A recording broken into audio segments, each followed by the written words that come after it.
ഇന്ന് പുലർച്ചെ 3 മണിയോടുകൂടിയാണ് അക്രമൽ ശേഖരൻ എന്ന് പറയുന്ന ഈ ഒരു നാട്ടാന പട്ടാമ്പി നേർച്ച കഴിഞ്ഞ് വരികയായിരുന്നു. ആ സമയത്ത് ലോറിയിൽ നിന്ന് ഇറങ്ങി ഓടിയത്. ഇപ്പോൾ ആനയുടെ പാപ്പാന്മാരിൽ ഒരാളായ അദ്ദേഹം നമ്മളോടൊപ്പം ചേരുന്നത്. എന്താ ശരിക്കും ഉണ്ടായത്?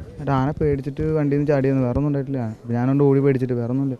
എങ്ങനെ പേടിച്ചപ്പോൾ എങ്ങനെ ചോദിച്ചാൽ ആനയിലട്ടെ, പേടിക്കാൻ വല്ല കാരണവും വേണം.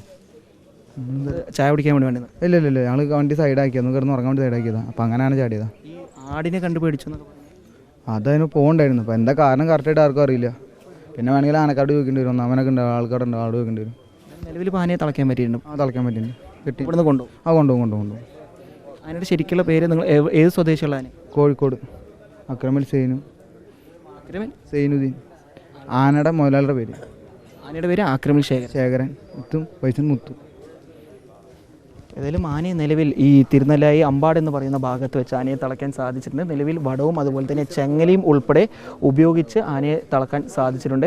SPCയുടെ സ്ക്വാഡും അതുപോലെ തന്നെ കുന്നംകുളം നിന്നുള്ള ആ സ്ക്വാഡും കൂടി എത്തിയാണ് ഇവിടെ ആനയെ ഇപ്പോൾ നിലവിൽ തളച്ചിട്ടുള്ളത്.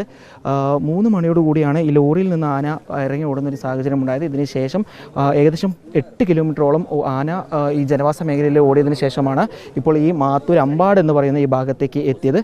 നിലവിൽ ഏതായാലും ആന ശാന്തനാണ്. ആനയെ പൂർണ്ണമായും തളക്കാൻ പാപ്പാന്മാരെയും കൊണ്ടും അതുപോലെ തന്നെ സ്ക്വാഡ് അംഗങ്ങളെയും കൊണ്ടും സാധിച്ചിട്ടുണ്ട്. ഇനി എത്രയും പെട്ടെന്ന് ഈ ആനയുടെ വാഹനം ഇപ്പോൾ ആന നിൽക്കുന്ന ഈ ഒരു പ്രദേശത്തേക്ക് എത്തും. ഇതിനുശേഷം ആനയെ ഇവിടെ നിന്ന് കൊണ്ടുപോകാൻ സാധിക്കും എന്നാണ് പാപ്പാന്മാർ ഉൾപ്പെടെ പറയുന്നത്.